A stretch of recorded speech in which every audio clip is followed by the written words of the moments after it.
Bonjour à tous et bienvenue dans ce nouveau numéro de Solo avec Sulo. Je bouge comme ça parce que l'humoriste que je reçois, quand il fait des blagues, il est ponctu avec son corps. C'est monsieur Farid Chamek et je l'aime beaucoup. On va parler de son spectacle Farid Chamek tout court. Voilà, il n'y a pas de titre. Des fois, il y en a, mais lui, il n'y a pas de titre. Et on va parler pendant 1 heure. C'est parti, Solo avec Sulo avec Farid Chamek. Let's go.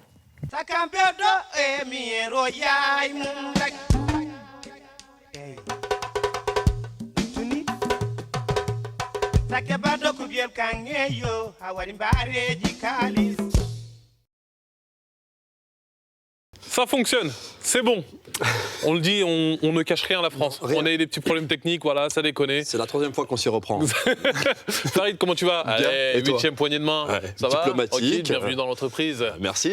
Merci d'avoir répondu à l'invitation pour Mec. Solo avec Sulo. Je suis très heureux de te recevoir, mon pote. Merci à toi parce que je la regarde, contrairement à ce que tu m'as dit Il à y a d'autres. 40 secondes. Ouais, C'est vrai qu'il y a des invités que j'invite et je leur dis ouais. viens dans mon émission. On me dit t'as une émission? Non, moi je tombe dessus et je la regarde et je trouve ça très intéressant. J'avais Merci. hâte que tu m'invites. Ah bah écoute, c'est ton tour. Merci. On va parler de ton spectacle, Ouais. Farid Chamek tout court. Ouais. Voilà, pas de titre, pas viens voir ou pas Farid Chamek penché. Non, c'est Farid Chamek à fond bleu. Ouais, tu sais, en fait, les semés à nu, se tape l'affiche, ces machins, tu vois, en fait, je me suis dit plutôt que d'inventer un titre, tu vois, où il n'y avait rien qui m'inspirait concrètement, je me suis dit, mais rien.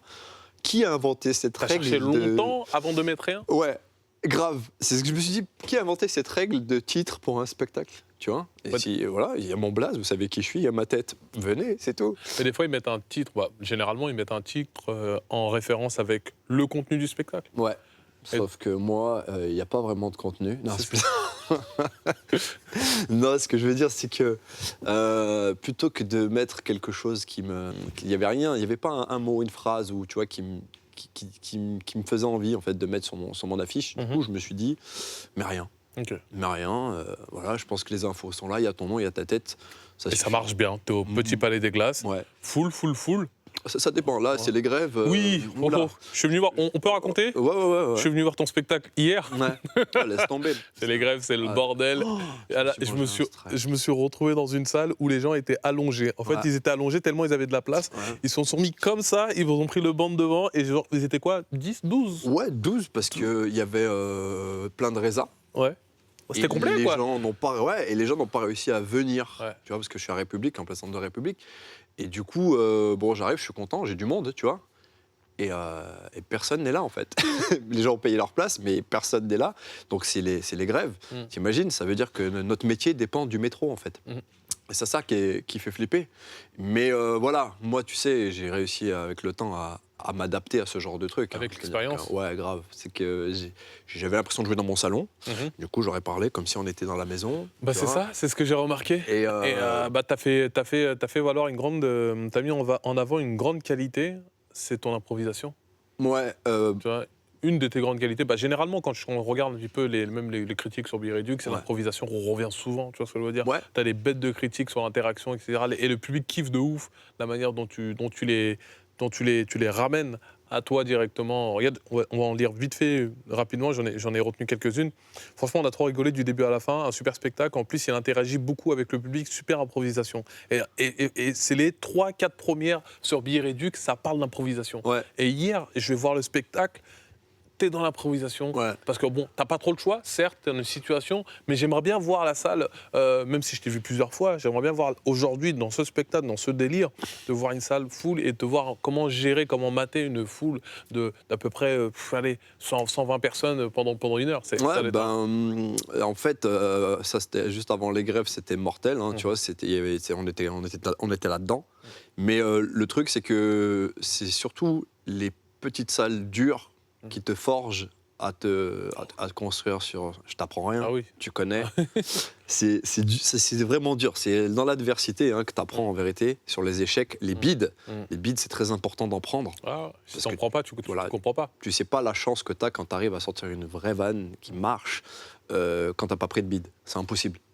Donc moi, en fait, des bides, j'en ai pris beaucoup, énormément. Et l'impro, en fait, il y a beaucoup de gens qui s'imaginent que parfois, quand tu t'adresses au public, c'est pour amuser la galerie, faire rire les autres. Et je suis pas du tout dans cette démarche. Et je pars du principe qu'on a la chance de faire du stand-up, de s'adresser en direct aux gens, de briser ce 4e mur Et moi, je me dis, pourquoi pas aller plus loin, les impliquer dans ton spectacle. Et moi, ce que je cherche à faire vraiment, c'est à connaître les gens qui sont assez ouf pour payer une place et venir entendre mes conneries. C'est ça qui m'intéresse, en fait. Parce que j'ai des profils complètement différents. On Et l'a vu hier. Ouais. Et c'est ce qui m'intéresse, c'est de voir qui vient voir mon spectacle. J'ai eu un soir, je me rappelle, le même soir où j'ai eu un retraité de l'histoire de l'art, mais un personnage avec la barbe blanche, des bretelles, tu sais, un Père Noël, quoi. Et à côté, un retraité du 36 quai des Orfèvres. Un commandant, quoi. Et moi, je lui dis, mais vous avez traité des affaires célèbres? Il me dit, ouais, Guy Georges, tout ça. Je dis, ouais, ta gueule, va pas mettre une ambiance de merde dans ton spectacle. Mais voilà, c'est ça. Et moi, c'est ce qui m'intéresse vraiment, hein. C'est super important pour moi, c'est d'aller à la rencontre des gens et de savoir qui vient à mon spectacle. Ouais, et avec ça, tu jongles. Avec ça, tu jongles. Il y a toujours des cadeaux. Honnêtement, il y a toujours des cadeaux. Moi, quand je pars dans une approche, c'est pas dans l'optique de faire marrer la salle. Okay. Je fais connaissance et à un moment donné, il y a un truc. Donc tu te dis dans ton spectacle, tout le temps, je vais prendre une partie où ça va être impro, j'ai échangé avec le public. C'est même pas une partie, c'est-à-dire qu'il y a une partie qui est dédiée à l'impro, hein, volontairement, où je pose des questions au public qui sont liées à ce que je raconte. Mais je sais pas, je prends un truc tout bête, quand je dis que je vieillis, je sens que je vieillis, tu vois. Et je sais qu'il y a des gens dans ma salle qui sont dans la même... Oui. Donc je leur demande, vous aussi. Et t'as des gens, des fois, qui ont des réponses improbables. Tu vois ce que je veux dire? Pas sur cette question précise, mais t'as des gens qui ont des réponses improbables sur des questions, parfois, qui sont... Il y a un mec, un jour, je lui dis, t'as déjà pleuré devant ta meuf? Et il me répond, ouais. Je lui dis, pourquoi? Il me dit, devant un paysage. J'ai commencé un paysage, il me dit, j'ai vu une belle montagne avec un beau soleil, ça m'a fait pleurer. Je lui dis, ah ouais. Et ce genre de choses, c'est des cadeaux. Ah ouais. Et c'est ça, en fait, que moi, je recherche, c'est impliquer les gens avec moi pour qu'on partage vraiment un truc. Et là, c'est vrai que ça débloque le rire. Quand ils se sentent un peu chez eux... Impliqués. Ouais, impliqués, Ouais. bah, les rires ne sont pas les mêmes. Bah, pas du tout. Impliqués et surtout... moi, vraiment, hein, ça m'intéresse vraiment de savoir qui sont les gens qui viennent dans ma salle. C'est vraiment c'est important pour moi. Très important de savoir qui se déplace. Et souvent, je demande comment on s'est connus, comment on s'est croisés. Donc, tu vois, il y a des gens qui ont des réponses improbables, là aussi, tu vois. On va parler un peu du contenu du spectacle. Ouais. Tu abordes plusieurs sujets. Je tiens à te dire déjà, désolé déjà pour hier, parce que déjà, je suis arrivé un peu en retard. Non, tranquille. Et je suis parti un peu à l'avance. Ouais. J'explique un peu pourquoi. Ouais. Là, t'as pas dit non, tranquille. J'ai parti un peu à l'avance. J'explique pourquoi. Parce que je suis un teubé. Je suis un teubé parce que généralement, en ce moment, j'anime au nouveau Comedy Club de Paris, Madame Serfati. Et les semaines, c'est à 21h. Et les week-ends, c'est à 21h30. Ouais, non, ouais, c'est ça. C'est à 21h30. Hier, je pensais que je commençais à 21h30, donc je me suis dit, vas-y, tranquille, je vais voir Farid. Et là, je suis en train de regarder ton spectacle, j'ai pas mis mon téléphone en mode avion, erreur de public, et je reçois un texto de la programmatrice qui me dit, t'es vers où? Et je vois qu'il est 45. Je lui dis, bon, tranquille, je vois Farid Chamek, tranquille, j'arrive. Et elle me dit, bah non, on est à 21h. Et là, tu me vois dans une salle pas pleine, tu me vois ramasser mon caouet. Ouais, c'est vrai. Et tu vois, parce que je rentre, on m'en marque, je sors, on m'en marque, et je sais ce que c'est quand tu es humoriste, comment ça peut être déstabilisant, mais là, j'ai vu avec ton expérience, tu m'as dit, hey, John, t'inquiète, tu m'as parlé pendant ton spectacle. Oui, je t'ai parlé parce que, en fait, comme j'ai fait beaucoup de premières parties de Jamel, je commençais souvent dans des zéniths où les gens n'étaient pas assis. Ouais.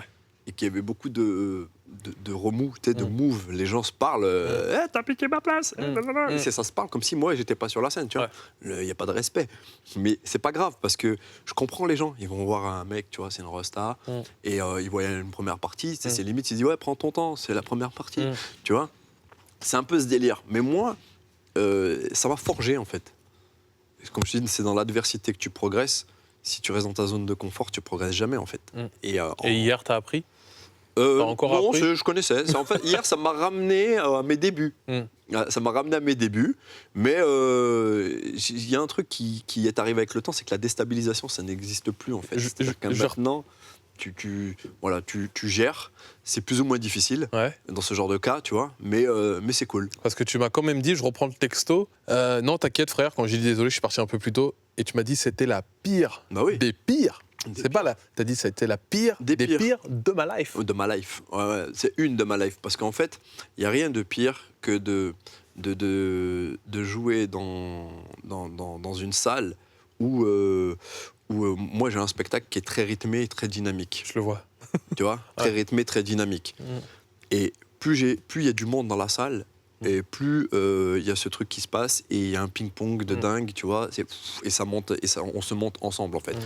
Et hier, t'es venu, et j'avais des gens qui arrivaient au fur et à mesure.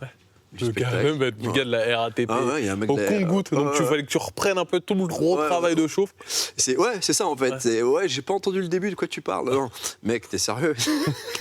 Il est arrivé avec 35 minutes de retard, le Voilà. mec, et il arrive, il parle normal, il fait Mais des blagues. La politique du théâtre, c'est comme il y a une grève en ce moment, même s'ils arrivent à 45 minutes de retard, on les laisse rentrer, quoi, tu vois. Donc là, j'ai des gens constamment qui arrivent en retard.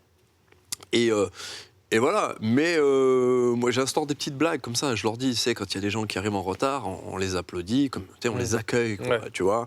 Et ça crée une vraie ambiance conviviale. Ouais. C'est pas du tout les mêmes rapports. C'est quand t'as moins de monde, c'est convivial, c'est jazzy, c'est cool. Quand t'as énormément de mode, c'est en mode showman, t'envoies, ça s'arrête jamais, c'est dynamique. Mais c'est pas. Des fois, moi j'ai un mec qui est venu me voir pour les grèves un jeudi, il est venu me voir un samedi il y a 2 mois. Moi j'étais complet de ouf, tu vois, et il m'a dit putain, on n'aurait pas dit le même spectacle. Je dis oui, je sais. Ça impacte. Mec, c'est le stand-up en fait. On a besoin du spectacle. Comme je crois que c'est Merwan qui dit. Le public fait 50% du spectacle. C'est ça. Les rires, c'est ça, c'est un... Comme tu l'as dit tout à l'heure, c'est un ping-pong. Sans ça, c'est comme si on tapait sur une balle face à un mur, et le mur ne rend pas les mêmes... J'ai souvent eu cette phrase des humoristes qui m'a... Tu sais, quand je prends un peu pour un cliché, on n'est rien sans vous. Mais c'est vrai. Ah, c'est totalement vrai. C'est vrai, mais tu sais, ça fait chelou de le dire sur les réseaux, rien sans vous, nanana. Mais c'est vrai. C'est vrai que là, je le vois, quand je te dis qu'on dépend du métro, mec, ça tient à un fil. Hein. Ouais. Je te jure, là, il n'y a plus de métro, ben, les gens, ils ont plus envie de... Moi-même, si j'avais pas mon spectacle à jouer, j'irais pas à mon spectacle, tu vois ce que je veux dire. Et je peux comprendre. Mais voilà, c'est une période difficile, et parce que, bon, voilà, il y a ce mouvement social. Mais après, très honnêtement, hein, moi, je peux pas leur reprocher aux gens... Très honnêtement, je suis fils d'ouvrier, j'ai été moi-même ouvrier. Tu vois. Je vois exactement ce que tu veux dire. Tu ne dis pas ça en mode ouais, c'est chiant, t'inquiète pas, on l'a très bien entendu, il n'y a aucun sous-entendu. Je veux même te dire, je les soutiens. Vraiment, je les soutiens parce que je sais ce que c'est, moi, de se lever à 4h du mat, de bosser dans une usine où tu vois, et d'en sortir qu'à 14h, 15h, et t'es fatigué, tu t'uses la santé, et puis après, on te dit que tes retraites, ça va pas être ça, quoi. Non, moi, je suis d'accord avec eux. Voilà, on serre les dents. Mais c'est bien que tu dises ça, parce qu'on va parler un petit peu du fond de ton spectacle, de ce que tu racontes dedans. Déjà, tu parles de l'échange intergénérationnel, tu parles des années 80, etc., des jeunes d'aujourd'hui. Moi, ce que j'aime, c'est que tu assumes pleinement, des fois, il y en a qui se cachent derrière leur âge, tu assumes pleinement aujourd'hui ce que tu es, parce que dire l'âge que tu es, le temps de stand-up que tu as fait, tes origines aussi, que tu viens d'une ville ouvrière à côté de Saint-Étienne. Et moi, ce que j'aime, c'est que tu arrives à mettre les gens un petit peu dans ton univers. Comment tu arrives à construire tes passages ou tes blagues? Tu vois ce que je veux dire? Parce que je sens que comme tout à l'heure je l'ai dit dans la présentation, tu les ponctues, pas la plupart, hein, mais certaines blagues, tu les ponctues avec ta gestuelle. Ouais, parce que j'ai grandi dans une génération d'humoristes qui étaient à fond là-dessus. Aujourd'hui, tu sais, quand tu demandes à des jeunes qui commencent le stand-up, quelles sont tes références, on va tomber sur des références à l'américaine, tu sais, stand-up, vraiment très stand-up. Dave Chappelle, Kevin Hart ou même Louis C.K. Pour les Blancs.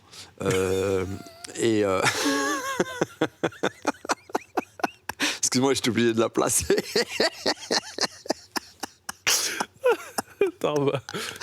Grand bâtard. Non, parce que c'est... Et donc, du coup, moi, je viens d'une autre génération. Quand je dis que j'ai 39 ans, j'ai vraiment 39 ans, avec tout ce que ça implique. C'est-à-dire que dans les années 90, nous, on regardait des gens comme Eli Kaku, comme Michel Courtemanche. Et moi, j'ai grandi avec Michel Courtemanche, Jim Carrey. Je regardais des films de Charlie Chaplin avec ma mère.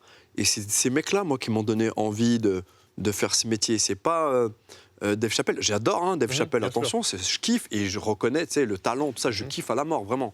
Mais pour en revenir au contenu. Le contenu, il vient de là, en fait. C'est-à-dire que moi, je raconte mon histoire, et quand tu me dis que c'est ponctué par la gestuelle, c'est de l'inspiration de ces gens-là, en fait. Et quand je raconte ma vie, je pense que la meilleure façon de vendre une blague, c'est quand il y a une grosse part de vérité dedans. Et je parle de ce que j'ai vécu. Je peux pas te dire faire des blagues sur la banlieue ou la cité, j'y ai pas vécu. Donc je peux pas mentir aux gens, leur dire ouais, la cité c'est comme si j'étais avec mon pote au quartier. Faux. Moi mon quartier, j'ouvrais mes volets, il y avait des vaches en face, un cimetière. Et dans le pré en haut, il y avait des chevaux. Tu vois ce que je veux dire? Et des fermes. Il n'y avait pas de... Donc je peux pas mentir aux gens. Donc je raconte ce que j'ai vécu et mon point de vue voilà, sur des sujets actuels, d'un point de vue sociétal, c'est-à-dire que ce soit de la politique, de l'actu ou des faits marquants qui nous ont marqués tous, que ce soit de manière mondiale ou nationale en France, tu vois. Et à 39 piges, t'as pas la même vision qu'à 20 piges. C'est ça qui a changé chez moi, en fait. C'est-à-dire que les mecs qui commencent à 20, 25 ans, j'estime, enfin, je pense qu'ils ont moins vécu de choses, donc un peu moins de choses à raconter. T'as baillé, là. Oui. Ouais. C'était une très longue réponse. Ouais, c'était une très longue réponse. Moi-même, je me suis Écoute, fin de saoulé, l'émission, je te ça jure. fait 4 heures. Ouais. je me suis saoulé, frère. Je dis putain. La première fois que je incroyable. voyais sur une réponse. Ah ouais, c'est un truc Je de suis ouf. mort. Ah ouais, grave, j'ai failli sortir un PowerPoint. Une conférence TED. Ce que tu dis est vrai, et c'est vrai que ça rejoint un discours ou un vécu sur le Jason. Vous avez grandi, Jason Brokers a grandi un peu dans la campagne, et lui il me dit mon quotidien c'est d'aller pêcher. C'est ça. C'était ça, tu C'est vois. ça. Et c'est vrai que ça fait, c'est vrai qu'on a ce cliché-là toujours. C'est vrai qu'on a grandi avec Jamel. Ouais. Que Jamel, quand il est monté sur scène, Jamel c'était un gars de Tess, qui venait de Trappes et qui nous racontait un peu sa vie, qui parlait à beaucoup de jeunes parce qu'on a quasiment tous grandi dans des quartiers populaires. Ouais. Et moi, ce que j'aime, c'est les gens qui, comme toi, comme Jason, qui assument j'ai pas grandi dans ce délire-là. Non. Certes, Ouais. j'ai les codes, mais j'ai pas grandi. On n'a aucune street credibility, mais pour te donner une anecdote, c'est un mec qui me dit ouais, nous on vient de la cité, on est des dangereux, tu sais pas ce qu'on a vécu. Et moi je lui dis mais mec, c'est chez moi qu'on enterre les gens sous les terrasses. De quoi tu parles? Je dis mais vos faits divers ils sont gentils à côté des nôtres. Moi c'est calme, ok, mais quand il y en a un, il est violent mon frère. Il fait 3 émissions, il fait 3 fêtes d'entrée l'accusé. Il fait une saison entière sur Netflix. Là. Tu vois, non mais c'est incroyable. Et ce que je veux dire moi par là, c'est que oui, effectivement. Et cette composante-là du fait d'être né dans un village comme ça, enfin dans une ville, tu vois, qui n'est pas forcément un quartier, une banlieue, ce genre de choses, fait qu'on a peut-être d'autres choses à raconter. Et tu as raison sur ce que tu disais. Moi, par exemple, dans mon quartier, il y avait des Kaira beaufs. C'était un mélange de Kaira et de beauf. J'ai grandi au Havre, donc Tu connais, voilà. Tu parles de moi. Le mec, il a des problématiques, mais t'as dit, voilà, c'est lié à la pêche. Ah, les poissons, c'est bâtard. Tu vois ce que... Ils sont pas venus aujourd'hui. On allait voler du maïs. Voilà, c'est ça. Ouais. Tu t'es déjà fait tirer dessus par un paysan avec une carabine au gros sel. Voilà, c'est tellement ça. Ma vie de paysan. C'est un peu ça, ouais. Tu sais quoi, on va se regarder un extrait de ton spectacle. C'était au Marrakech du Rire. Tu te rappelles, j'avais grave kiffé le passage il y a 1 an et demi, 2 ans. C'était en 2018, ouais, il y a 2018. On se regarde l'extrait tout de suite. Moi, je pense que c'est très dur d'être en couple aujourd'hui, c'est très générationnel, tu vois. Mon père, par exemple, il est marié avec ma mère, il n'a pas connu les réseaux sociaux, 50 ans de mariage. J'ai voulu comprendre, je suis allé le voir, papa, comment t'as fait pour rencontrer maman? Il m'a dit, ta mère, je l'ai vue, elle m'a pas vu, on s'est mariés. Je lui ai dit, et l'amour? Il m'a dit, il est dans le pré. Faut savoir rester en couple, c'est le plus dur, restez. Il faut combattre le virus. Le virus, c'est quoi? C'est pas une maladie, c'est une personne. Cette meilleure copine de ta femme qui gravite constamment autour de votre couple. Elle fait chier, elle est là, elle ramène sa gueule, elle donne des conseils de merde à ta meuf. Elle a pas de mec, elle a pas de taf. Mais qu'est-ce qu'elle a de conseils à donner, cette connasse?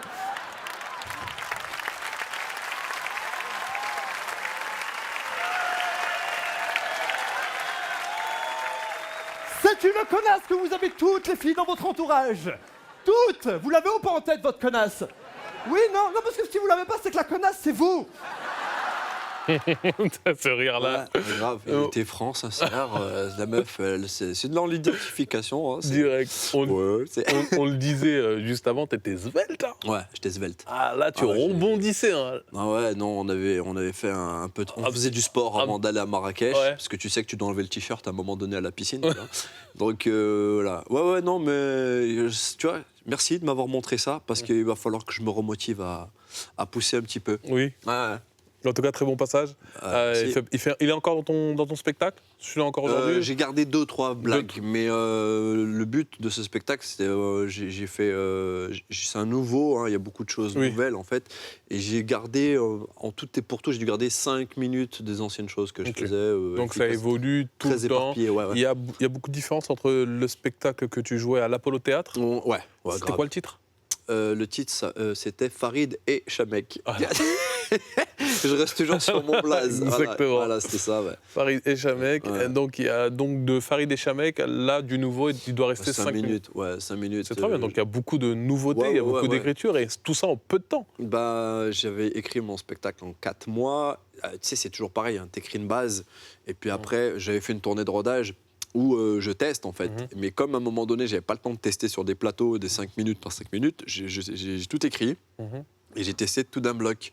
Donc autant dire que j'ai vécu des moments Nutella banane, des moments de gêne, parce que voilà, je travaillais. Et encore aujourd'hui, hein, c'est-à-dire qu'aujourd'hui, je règle encore des trucs.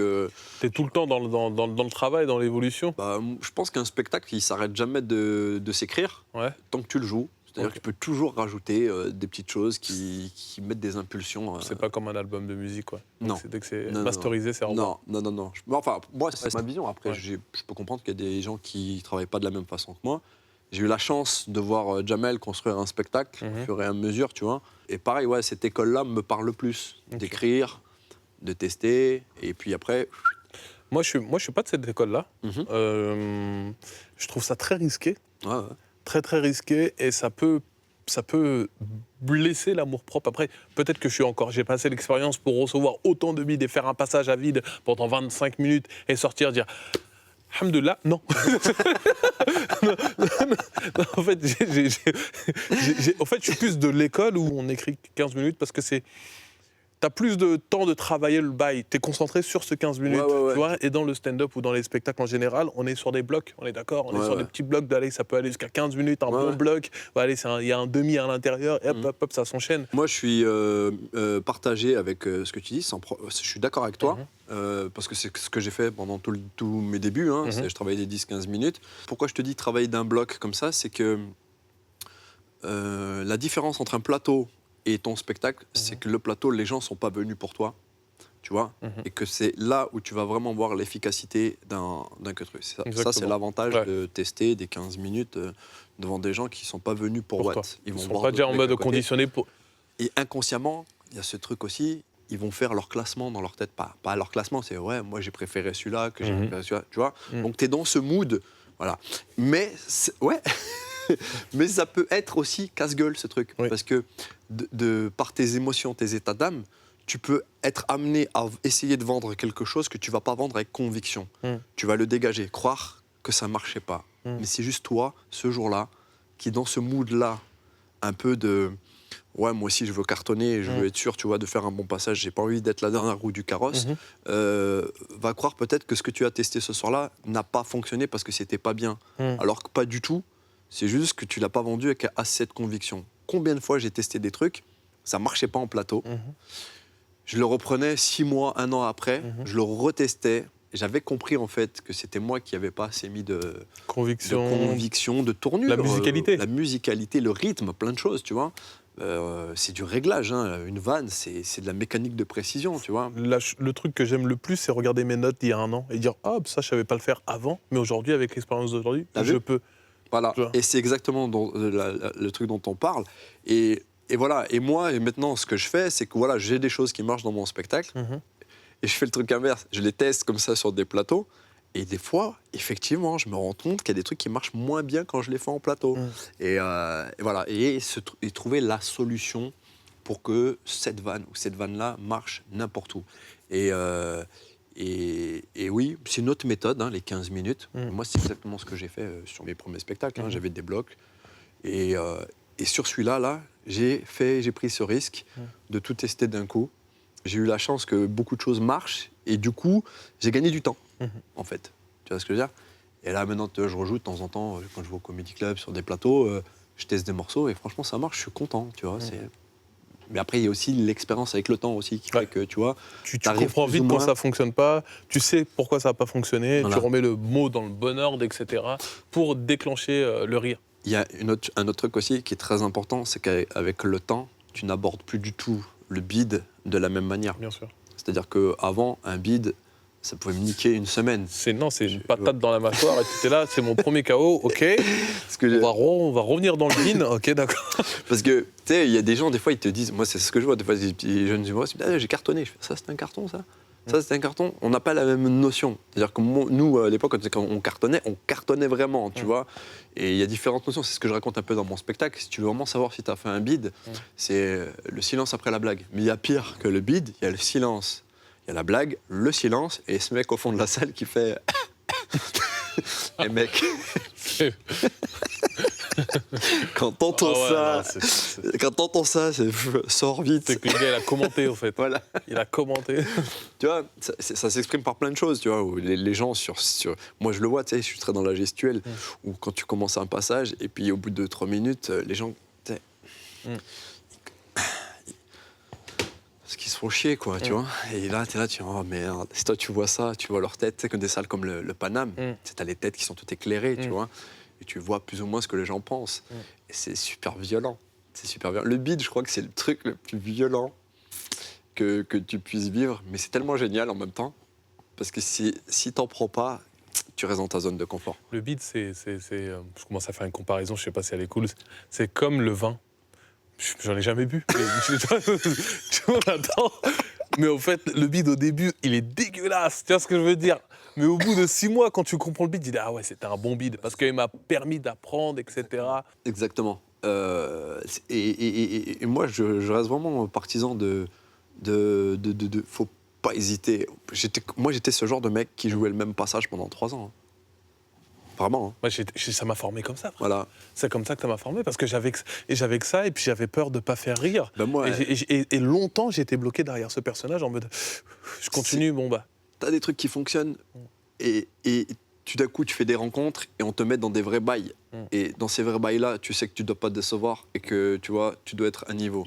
Donc, t'oses pas prendre de risques. Dis-le explicitement, c'est quoi ces bails que tu as connus? Par exemple, moi, je me suis retrouvé, j'ai fait un passage marrant, tu vois, qui fonctionne plus ou moins. Et puis derrière, je me retrouve à devoir faire 39 dates avec la troupe du Comedy Club. Et sur 39 dates, on joue la même chose, quoi. Ça, c'est des concepts. Tu dis ça aux humoristes américains ou québécois, ils comprennent Tu vois ce que je veux dire? C'est très français de faire ça. Mais c'est très honnêtement, maintenant aujourd'hui, je le dis sans honte, hein, c'était vraiment c'est la peur du risque. T'as peur de passer ce cap. Aujourd'hui, j'ai plus du tout ça. Aujourd'hui, je me sens même capable de monter sans texte et de juste parler avec les gens. Après, je suis pas garant du contenu, mais je sais que ça me ferait plus peur de faire ça, en fait. Tu me rappelles Redouane Bougueraba que j'ai reçu la semaine dernière et qui a un peu réagi un peu de la même manière sur le... Attends, je monte. Voilà. L'assurance. Mais tu l'acquiers au bout d'un certain temps. C'est ça. Et attention, hein, ça pourrait paraître comme une assurance un petit peu prétentieuse, mais c'est l'inverse. C'est-à-dire qu'en fait, on n'a tellement plus de dignité qu'on n'a plus rien à perdre. C'est un truc de kamikaze, en fait. T'y vas, c'est ouais, de toute façon, vous allez faire quoi? Si je suis pas marrant, vous allez pas me taper. Tu vois ce que je veux dire? Donc, et cette prise de risque, mine de rien, elle te pousse dans tes retranchements et ça le fait sortir le meilleur de toi-même. Et ça, là, j'ai mis, je vais pas te mentir, 4-5 ans à le comprendre. 4-5 ans à le comprendre. Quels étaient les conseils ou, je sais pas, il y a peut-être quelqu'un qui t'a conseillé ou le déclic qui t'a dit... Jamel, il m'a fait gagner 2 piges facile. Quand j'ai commencé à bosser avec lui, il faut savoir que chaque première partie... Je te laisse retourner juste là, le copain. Celui-là? Là, on en a parlé, c'est lui. Le copain là, Melja. Ah ouais, ça, casquette. je peux te dire où elle a été prise, cette photo. Hein? Ouais, elle a été prise à Biarritz. D'accord. On était en tournée de rodage et on se promenait sur la plage. Et il a fait une photo, un selfie, je me rappelle, j'étais là. Je devais être autour, là, en train de pêcher. Et en fait, Jamel, il m'a dit un truc tout con. Il m'a dit, à chaque fois que tu montes sur scène, il y a un truc très important que tu dois penser, c'est de kiffer. Il m'a dit, parce que le jour où tu arrêtes de kiffer, ça y est, c'est la fin. Et ce truc, j'ai mis longtemps à comprendre. J'ai kiffé, c'est quand même du taf, ça demande... Tu sais, nous, on est dans la technique. On s'est dit, ouais, cette vanne, elle arrive là, papa, tata, je finis par cette chute, bim. Mais c'est pas que ça. C'est pas que ça. Tu vois, par exemple, sur les premières parties, moi, j'arrivais, parfois, je faisais des erreurs. Je montais sur scène, je taclais la ville, il me disait, Il m'a dit, quand tu montes sur scène, il me dit, tu veux qu'ils soient avec toi les gens ou pas? Et j'ai dit, ouais. J'ai dit, mais ça donne un côté subversif de se moquer d'eux. Il me dit, non, pas du tout. Il y a des gens qui aiment leur ville, vraiment. Il me dit, quand tu te moques de leur ville, ça les rend ouf. Il me dit, c'est pas... Et en fait, des petits conseils comme ça, mis bout à bout, où il faut savoir que chaque première partie, il était derrière le rideau. Et même des fois, il me faisait des coups de crasse, tu vois. Il me parlait ou il me touchait, tu vois. Vas-y, fais-les rire, Farid. Chamek, Chamek. Il me faisait ce genre de... J'ai une vidéo où il fait ça. Et ce truc-là, en fait, ça m'a fait sortir de mes acquis, de ce que je savais faire. Il m'a poussé dans mes retranchements. Quand tu dois faire rire 9000 personnes, je vois 10 000 sur des zéniths, et que tu as intérêt à les intéresser rapidement dans les 30 secondes où tu montes, et voilà. Et c'est grâce à lui que voilà, j'ai compris plein de choses.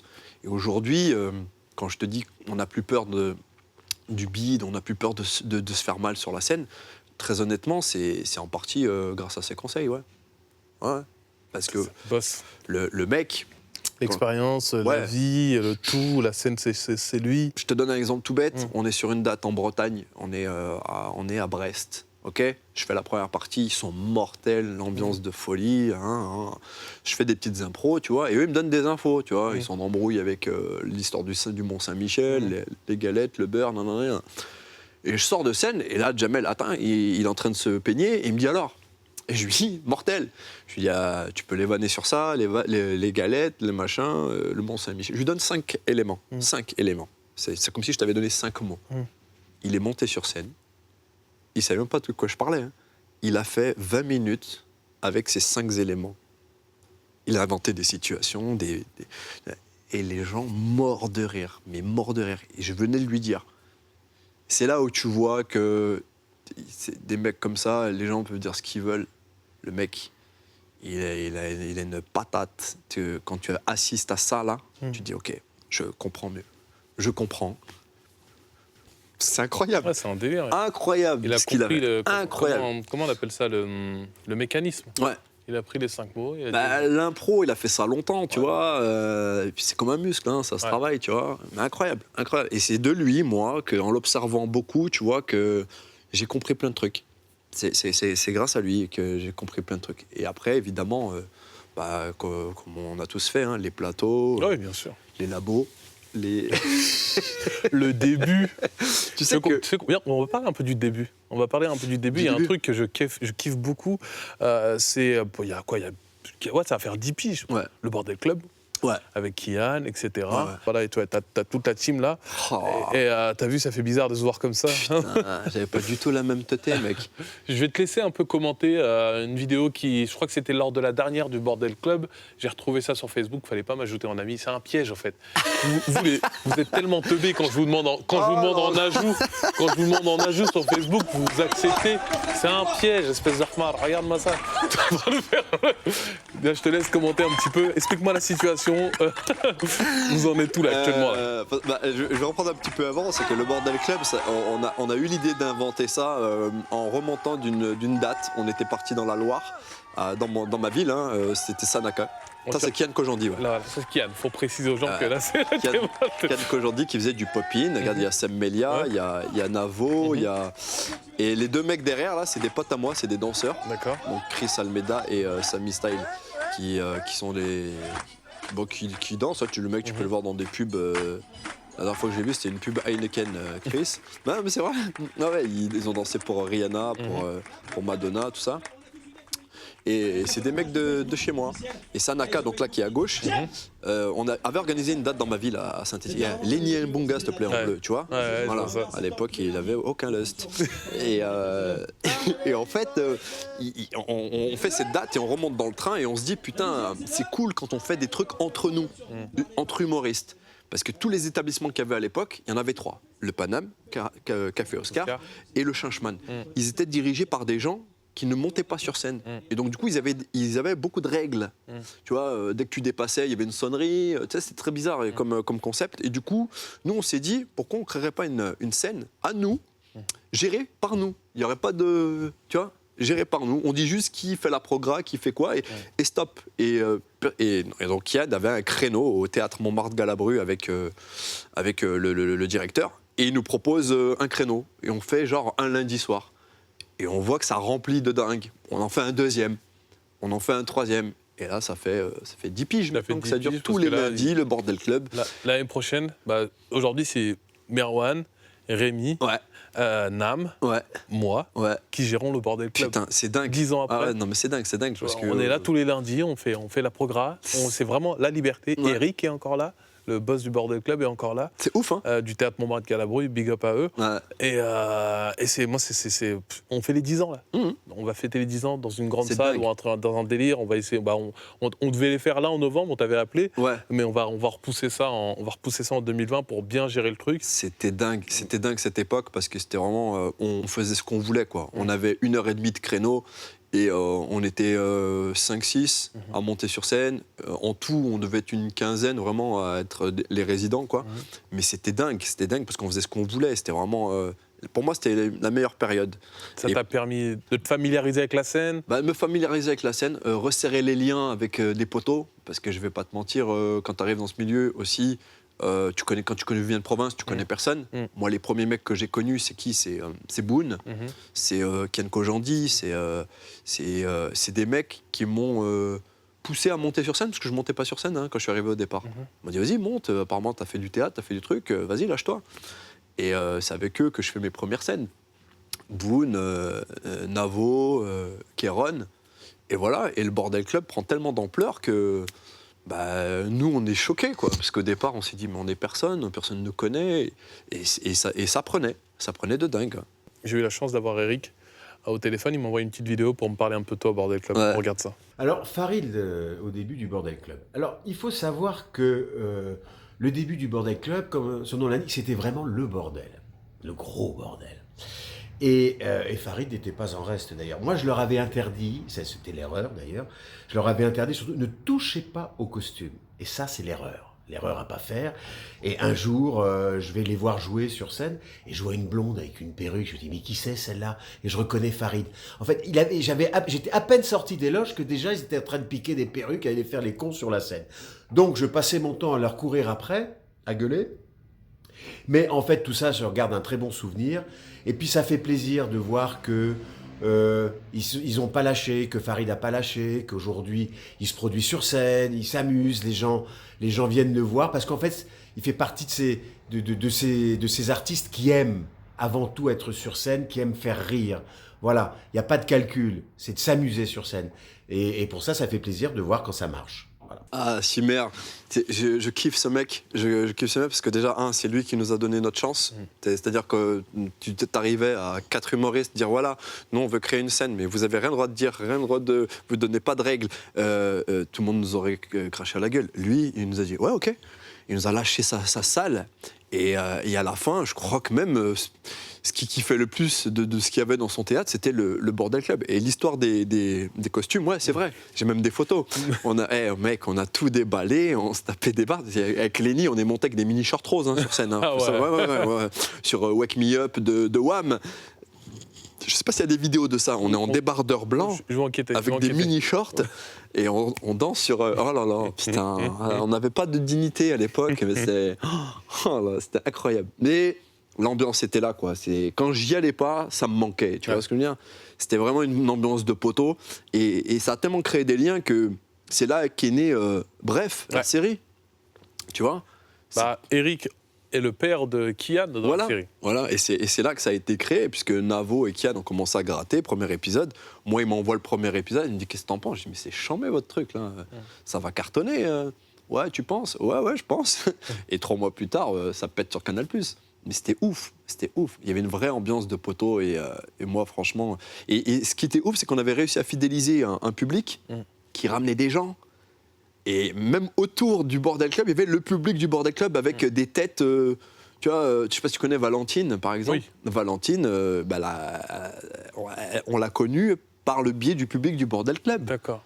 Au départ, Valentine, on peut dire qui c'est maintenant. Oui, bien Elle sûr, oui. a fait un peu de programmation, elle réserve des salles, etc. productrice, voilà. Et elle a commencé comme ça, c'est-à-dire qu'au départ, elle venait beaucoup et elle nous disait, moi, je suis dans une école de commerce, je vais vous ramener 30 personnes. Et nous, on disait, ouais, c'est ça. Ouais. Et elle arrivait avec ces 30 personnes. Elle disait, alors, Kéron, il a flairé le truc, il lui dit, hey, on bosse ensemble. Et franchement, elle a commencé à bosser avec lui et après, ça s'est pas arrêté. Les Hernadettes, machin. Et aujourd'hui, tu vois. Aujourd'hui, c'est avec elle qu'on va faire à l'européen. Super. Les 10 ans du Bordel Club avec Tu vois Valentine. Tu vois, c'est. Et elle gère aussi le Barbès Comedy Club. Ah ben voilà, tu vois, mais il n'y a pas de secret. Nous, quand on a rencontré cette fille, par exemple, je me rappelle, elle était dans le public au départ, c'était quelqu'un qui venait tous les lundis, c'est tout. On a quelqu'un qui vient tous les lundis, il s'appelle Oussama. Et je te jure, attends, il faut que je t'explique Mais ça. attends, mais je crois qu'il y était déjà à l'époque. Hein. Non, il est jeune. Parce que ah non, c'est quand je suis allé chez vous. Quand j'y suis allé, il y avait un mec qui s'appelait Oussama. Exactement. Avec des lunettes. Exactement. Voilà, ouais, Parce que Oussama, là, il n'a pas raté un Bordel Club. Et je te jure, il vient tout le temps en trottinette. Et un jour, il vient sans trottinette, ce Oussama. Et je lui dis, qu'est-ce qu'il y a, Lou, ta trottinette? Il me dit, quand je me suis fait voler ma trottinette. Et là, on est là, oh putain, on fait 2-3 blagues, c'est on continue le spectacle. Entre nous, on se met dans un coin, etc. Après le spectacle, tu vois. Ouais. Le lundi, on réfléchit à ce qu'on peut faire, ce qu'on peut améliorer. Et on dit, putain, Oussama s'est fait voler sa trottinette. Venez, on prend de l'argent du chapeau. Et on lui achète une trottinette de bâtard. Il vient tout le temps, le mec, il met tout le temps de l'oseille, c'est un crack, il rigole, il applaudit, il est là, il kiffe. Et on lui paye une trottinette. Et il vient le lundi suivant. On a dit, s'il vient pas, c'est mort. C'est chaud. On était dit en mode, s'il vient pas, à la moi. Et il vient, la trottinette est là, on la cache. Et puis pendant 10 minutes, on dit, voilà, franchement, vous êtes le Bordel Club. On parle au public. Vous êtes le Bordel Club. Mais il y a certains, c'est les pierres précieuses. Ils sont tout le temps là. Tout le temps là à nous accompagner, à nous porter, à réécouter nos passages, à nous conseiller. C'est quelqu'un du public qui s'appelle Oussama. Oussama a eu une petite galère la semaine dernière. Il s'est fait voler sa trottinette en venant au Bordel Club ou dans la semaine du Bordel Club. Il venait tout le temps avec sa trottinette. Oussama, au nom de toute l'équipe du Bordel Club, ta nouvelle trottinette. Et là, on fait, tu vois, t'as une porte. Ah ouais. On ouvre la porte et la trottinette, elle débarque avec du son, de la lumière. Le mec de la régie, il était à fond. Et là, il est monté sur scène ému. Et c'était un délire. C'est l'un des meilleurs moments sur scène. Ça fait longtemps que je fais de la scène, mais c'est l'un des meilleurs moments sur scène où j'ai kiffé, remercier quelqu'un du public qui vient. Et c'est tout le lien du Bordel Club qu'on casse. Ce mur, mais pas ce 4e mur, ce 6e mur. Parce qu'on va aller jusqu'au fond de la salle, on va aller voir les gens, on leur offre des chocolats, on est dans ce délire. Eric, il nous a dit la même chose, nous. Vous touchez pas au public, vous touchez pas au costume. Touche au costume, je vous vire. Tu vois, il nous menace. Mais tu personne sens que... les met, mec, putain, laisse-les nous. Voilà, il y a une hache, on la prend, on est obligé de jouer. Nous, tu vois ce que je veux dire? On est obligé de faire les cons. Et c'est à chaque fois comme ça. Mais moi, j'ai vu des couples se former au Bordel Club. Des gens qui se mettent en couple à force de se voir. Délire. J'ai vu des trucs de fou. Tout le monde est passé, juste par curiosité. Il y a plein de gens aujourd'hui que tu vois à la télé, ils sont tous passés au Bordel Club. Kev Adams, Alban, Wael Madani, tout le monde est passé au Bordel Club. Parce qu'à un moment donné, c'était la petite scène incontournable. Alors ouais, elle est perchée à Montmartre, mais franchement, on kiffait. Moi, quand tu montes, t'es content. Ah ouais, moi j'ai kiffé. J'ai une belle vue sur le rire. Ah ouais, non, vraiment. Et puis même la dernière fois que j'y ai joué, ça il n'y a pas très longtemps. Hein, on l'a repris là, il y a 2 ans, on est sur la 2e année. Je crois que c'était toi qui m'avais invité et franchement, j'avais surkiffé. J'avais retrouvé un peu cette vibe qu'on avait à l'époque dans cette salle qui est incroyable. Il n'y a que là-bas qu'il y a ça.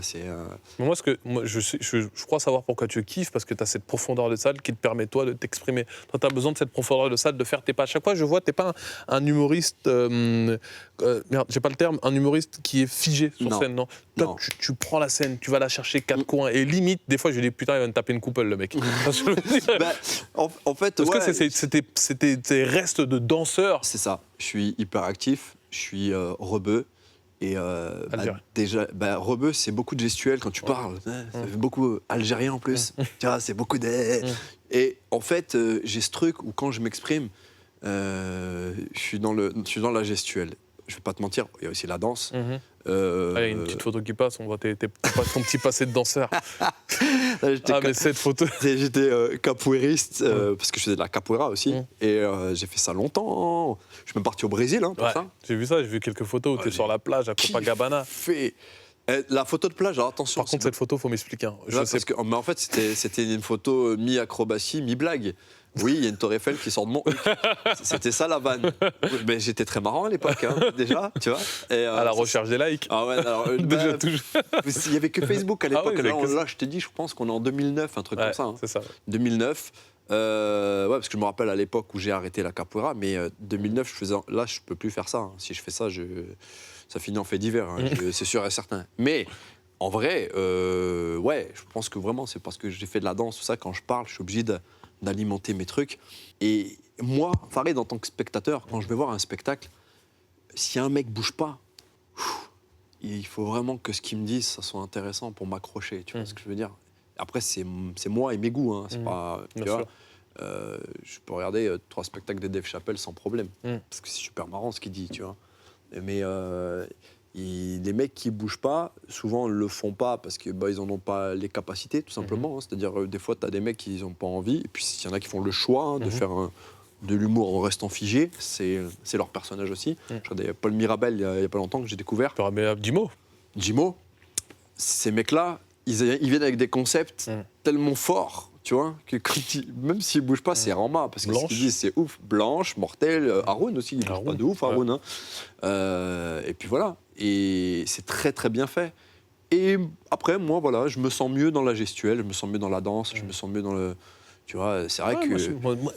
C'est ce que j'ai remarqué hier. Hein. Les rires de ouf viennent de ton corps, viennent pas de ta bouche. Non. Tu vois, c'est... tu vois, et moi, je dis, waouh, putain, parce que, faut la trouver. Parce que tu illustres un propos. Okay. Et parfois, l'imagination, elle va toute seule, mais quand toi, tu proposes un truc différent de l'imagination des gens, des fois, c'est peut-être plus fort, ou ça peut être moins fort. C'est-à-dire que quand je dis que tu arrives dans une salle de muscu, ils sont tous musclés, il n'y a que toi qui es. Il n'y a pas de mots, il n'y a que toi qui es. Et là, je limite le mec. Voilà. C'est tout. Tu vois ce que je veux dire? Ça suffit. Et c'est plus fort. Ouais, et avec le temps, on a aussi beaucoup sous-estimé le pouvoir du visuel, qui est très important. Il y a 2 choses, c'est le pouvoir du visuel et les silences. Un silence peut amener une chute de bâtard. Et ça, on a tendance à l'oublier. Ouais, et à le mettre de côté. Et tu sais d'où ça vient aussi? C'est aussi du fait qu'il y a beaucoup un peu de mimétisme dans l'humour, où tu te dis, pour que ça fonctionne, il faut que je fasse des choses qui marchent. C'est pas forcément le bon chemin, tu vois ce que je veux dire? On revient à ce que tu disais tout à l'heure sur la politique du non-risque. Voilà. Il vaut mieux, pour moi, être différent, avoir une vraie singularité. Peut-être qu'elle parle à moins de monde, plutôt que d'essayer de faire des choses que tu as vues et de les remodeler. Tu vois ce que je veux dire? Parce que moi, je vois beaucoup ça en ce moment, tu vois, des choses qui ressemblent à d'autres choses qu'on a vues. Et je pense vraiment que ceux qui restent à la fin sont ceux qui ont une vraie singularité artistique. C'est important. C'est important de proposer quelque chose d'un peu différent de ce qu'on a l'habitude de voir. Et parfois, moi je te le dis ça, mais il y a beaucoup de passages que j'ai faits où tu te dis putain, ça ressemble à truc, ce qu'il dit, ça a déjà été dit, tu vois. Mais la manière, d'autres manières, voilà. C'est livré n'est pas la même. Exactement. Je pense vraiment que ça passe par une singularité. Et c'est plus ça que moi je pense. D'accord, mais c'est ça en fait. Hein. L'humour, c'est un portrait. C'est pas une photocopie. Ouais. Moi j'ai kiffé, toi, par exemple, quand tu as fait ton sketch sur ton voyage à Liverpool avec ton petit frère. Tu vois, ce passage-là, je me dis, il n'y a personne qui a fait ça. Il n'y a personne qui peut raconter un truc pareil, parce que c'est trop marrant. Tu vois, moi j'ai un truc où, en Tanzanie, par exemple, je dors dans une toile de tente, il y a des hyènes qui se battent à côté de ma tente. Et j'entends des... Et je vois ma tante qui bouge comme un stage, et waouh! Et je suis en I. Sauf que moi, au moment où j'entends ça, je sais pas ce que c'est. Tu vois le truc. Et le lendemain, je demande à mon guide, je dis, hey, mec, t'as entendu les bêtes se battre et tout? Je dis, c'était quoi? Et elle me dit, it's a hyena. Je dis, quoi? Il me dit, des hyènes, il y a des hyènes. Je fais, ah le bâtard, des hyènes. Oh là là. Et ça, tu vois? Ça se tombe, ils étaient en train de se taper, Voilà. c'est moi qui le graille, c'est toi qui le graille. Ils se sont mis un double KO. Tu veux faire des vannes avec ça, tu vois? Il n'y a pas beaucoup de monde à qui ça peut arriver, un truc comme ça. C'est unique. Ce que j'aime, entre le point commun qu'on a aux deux, c'est l'amour du voyage. Ah ouais. Je sais que t'as kiffé faire le tour du monde, etc. Ouais. C'est tout ce que je kiffe. Tout Grave. ce que je kiffe, c'est de me barrer. Tu vois, je sais que t'as même été au Proche-Orient, t'as le Brésil pour la capoeira. C'était quoi ton surnom de danseur? Parce que je sais que dans la capoeira, t'as un petit surnom de... Je me trompe, non? C'est bien ça? C'est Quechada. Queixada, ça veut dire longue tête, long menton. Parce que j'ai une tête qui ressemble à une botte, apparemment. Queixada. Et non, j'ai une tête qui est longue. Et on a tous cette tête à Saint-Etienne, en fait. Ok. C'est une tête longue. Et quand tu bailles, on voit tes chaussettes. C'est un délire, c'est une longue tête. Ils m'ont appelé Queixada parce que le queix en portugais, c'est le menton. D'accord. Et il y a un coup de pied dans la capoeira qui porte ce nom, le Queixada, on appelle ça. Donc moi, il m'appelait comme ça. Ok. Et voilà, et le Brésil, ça a été un de mes meilleurs voyages. Et ça a été le voyage qui a débloqué plein de choses, dans le sens où quand tu habites en province et que tu es dans une sédentarité et que tu bouges pas trop, tu es dans une sorte de carcan où ton esprit, voilà, il est là, mais t'es pas là. Et quand tu commences à voyager, tu te rends compte que le monde, il est grand. Ouais. Et que tu as envie de découvrir plein de choses. Et moi, ça a commencé par le Brésil, et ça a commencé par un Brésil du quotidien. C'était pas un Brésil touristique. Taf, tout ça. J'ai traîné avec des gens. Combien de temps t'as fait Je t'en fais pas, j'ai T'as traîné fait avec... combien de temps Je suis resté 4 mois. Ah ouais, tu t'es vraiment... 4 mois, Tu peux arrête de dire Brésil, tu peux dire Brésil. brasileiros. Et non, j'ai traîné avec des mecs, et j'ai même dormi dans des favelas, tu vois. Ouais. Parce que les mecs avec qui je traînais, c'était des pauvres. Quand je dis des pauvres, c'est pas péjoratif, c'est vraiment des pauvres. C'est des gens qui n'ont pas d'oseille et qui ont pour seul but existentiel leur art, qui est la capoeira. Donc ils s'entraînent dans des salles. Mon frère, c'est des salles, elles font flipper. Mais moi, je fais ce travail de mettre, tu vois, dans leur vie et de pas apparaître. C'est-à-dire que je les suis dans tout ce qu'ils font. Ils marchent pieds nus, je marche pieds nus, tu vois, c'est... Et comme ça, je me retrouve dans des situations improbables où un jour, il y a un pote qui me donne un rendez-vous devant une favela. À l'entrée, en bas, tu sais, les favelas, ça fait des montées comme ça. Et en bas, il y a un Kemé, il est là. Et moi, j'arrive, il me regarde, il me dit, t'es qui? Je dis, je m'appelle Farid et je lui dis, je suis un ami de Thiago. Il me dit, Thiago, il habite en France maintenant. Je dis, oui, d'accord. Je lui dis, c'est là-bas que je l'ai connu. Je lui dis, mais c'est un ami, je sais qu'il est là aujourd'hui. Il me dit, ok, d'accord. Il me dit, et là, il me fixe. Il me fixe, mais ça dure je sais pas te mentir, ça dure une bonne minute. Il Et est en il me train de fixe, t'analyser. et tu sais, les yeux rouges, le mec. Je me dis, qu'est-ce qu'il a pris? Il est chelou. Il a un petit t-shirt, il a un tongs, il a un short. Et là, il me regarde, il me dit, t'es l'ami de Thiago, hein? Je dis, ouais, je suis l'ami de Thiago. J'espère que c'est un mec avec qui il s'entend. Et là, il me dit, les amis de mes amis sont mes amis, comme dans les films. Hein. Il m'a fait une phase de. Je dis, bah, tant mieux, parce que t'as l'air chelou, toi. Et il me dit, si tu as un problème, tu viens me voir. N'importe qui ici qui te parle mal, qui te manque de respect, tu viens me voir. Et moi, je dis, ouais, ok, d'accord. Et il me dit, t'as bon Herman? Il me dit, c'est bon, mon frère. Je fais, ouais. Et là, il me check. Quand il me check, je sens qu'il a un gun, là, dans son short, tu vois. Et là, je me dis, ah ouais, d'accord, on y est, là, pour de vrai. Tu vois, je dis, ok, c'était pas une légende. Et là, je rentre dans la favela, les gens super gentils, ils veulent tous t'apporter à manger, les trucs. Mortel, j'ai fait des balifunk, ce qu'ils appellent. C'est quoi ça? C'est des soirées. Il y a une musique au Brésil qui s'appelle le funk. Mais c'est pas le funk Kool and the Gang des Arabes. Tu sais, c'est le funk brasileiro, ça ressemble à du reggaeton mélangé. Et les mecs, ils rappent dessus. C'est hyper rythmé. Vraiment, c'est rythmé. Et il y a des soirées de ce type de musique qui s'appelle le ballet funk qui viennent des favelas, en fait. Et mec, quand tu fais des ballets funk au Brésil, c'est waouh, l'ambiance.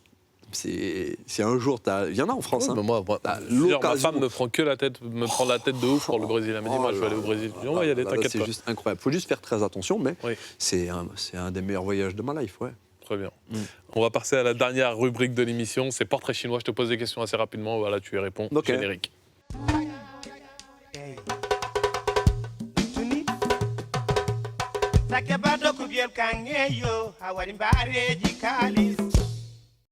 T'as vu? Je l'ai appelé Putain. Portrait chinois, portrait Ouais, Bounaïmin. dédicace à Boone. À Mobounzer. Alors, première question.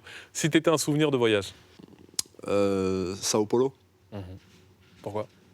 Parce que ça a été vraiment le voyage qui m'a fait découvrir la culture brésilienne qui est aux antipodes de ce dans quoi j'ai grandi. Et que quand tu t'ouvres à une culture comme ça et que tu prends tout ce qu'on te donne, bah, tu reviens, t'es chargé en bonnes ondes, t'es chargé en connaissances, t'es chargé en bonne humeur parce que t'apprends plein de trucs, c'est cool. Et les Brésiliens, c'est vraiment un peuple vraiment cool. Cool. Top. Si t'étais une salle, la plus belle, enfin, une des plus belles, tu devais retenir une salle. Une salle de spectacle? Ouais. Le Zénith de Bordeaux. Quoi, ce fut inoubliable? Inoubliable. Alors, je t'en donnais deux. C'est une parce que c'était une salle inoubliable, c'était un moment inoubliable. Et pour après, pour la beauté du lieu, le Casino de Paris. Ok. Ouais, qui est vraiment une salle que je kiffe à la mort. Si t'étais un conseil que Djamel t'a donné. J'ai déjà dit ça, il m'a dit kiffe, mais s'il y avait un autre conseil, c'est arrête de vouloir être beau. Il m'a dit les humoristes, ils veulent être beaux quand ils sont connus, ils cassent les couilles, restez moches, c'est ça qui fait votre truc. Si tu devais résumer ton aventure en un mot. Improbable. Improbable. Ouais, improbable parce que de là où je viens, c'était pas gagné, vraiment. C'est un peu ce que j'explique dans mon spectacle. C'était vraiment pas gagné. J'arrive d'un village où, une ville où le racisme il est archi présent, où j'avais aucun moyen de briller, que ce soit physiquement, j'avais pas d'oseille parce que je viens d'un milieu ouvrier, aucune perspective de carrière bien pour se mettre bien, quoi, tu vois, parce que pas de longues études. Et puis même si tu veux faire des longues études, à un moment donné, faut débourser de l'oseille. On revient au même problème. Donc tous ces éléments ont fait que j'ai su passer au-dessus. Et que aujourd'hui, c'est improbable que je sois là. C'est pour ça que je dis aux gens dans mon spectacle, vraiment, si vraiment vous avez un projet de vie, il y a quelque chose qui vous intéresse, je peux même dessinateur, badminton, curling, peu importe. Si tu as envie de faire ça, fais-le, mec. N'écoute pas les gens qui essaient de te tirer vers le bas. Vraiment, prends que le positif et fonce.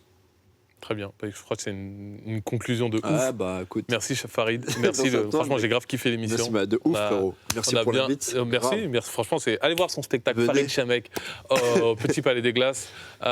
C'est complet en ce moment. Ah non, allez, profitez-en là, maintenant parce que c'est les grèves. Voilà. Donc, il y a les petits trous. Non, dès que ça se finit, c'est mortel. C'est complet, c'est ouf, c'est cool. Mais ouais, là, c'est les grèves. Donc, frérot, je te souhaite du succès de malade, que ça enchaîne, que ça monte. Tu mérites de ouf. Moi, j'ai toujours eu des bonnes discussions, des bons conseils venant de ta part. C'est cool. Et c'est très rare dans le métier, mais dès que c'est là, faut le dire. Et je te le dis vraiment, pas en tant qu'émission, etc., en tant que frérot. Merci. Merci à toi. Merci. Merci à toi, mec. Merci, c'était vraiment cool. Plaisir. Et je tiens à le dire qu'on avait le portrait de Sanaga. Je voulais parler un peu de Sanaka, qui est quelqu'un avec qui tu as commencé, tu as avancé, etc. C'est un mec de Saint-Étienne avec qui on s'est retrouvé ici et qui m'a aidé à connaître un petit peu tous les gens dont je vous ai parlé au début. Voilà. C'est lui qui m'a présenté Boone, Arsène, à l'époque Arsène qui est l'auteur de Pierre-Emmanuel Barré maintenant, qui a arrêté la scène, mais qui faisait de la scène à l'époque. Il m'a présenté tout le monde. Big up à Sanaka. C'est lui qui a organisé cette date à Saint-Étienne dont je vous parlais, où on s'est rencontrés tous les mecs du bordel. Je voulais retourner, mais j'étais tellement concentré dans la réponse. C'est vraiment un mec cool, important pour moi. Il a été un vrai maillon de connexion avec le milieu. Big up à Sanaka qui m'a pas répondu sur Instagram parce que je voulais une question secrète. C'est vrai? Ouais, non. Ah, mais c'est pas grave. Il a peut-être plus Instagram. Ouais, non. Merci à vous, merci à toutes les équipes de Click de m'avoir aidé à préparer cette émission. On se dit à la semaine prochaine et continuez à regarder Solo avec Sudo. N'hésitez pas à commenter si vous voulez voir d'autres humoristes. Merci pour vos avis et merci. J'ai vu des gens qui étaient motivés à faire du stand-up après avoir vu l'émission. Je crois que c'est les meilleurs commentaires que je reçois. Et puis voilà quoi. Foncez. Foncez. Foncez. Merci encore. Au revoir. Merci.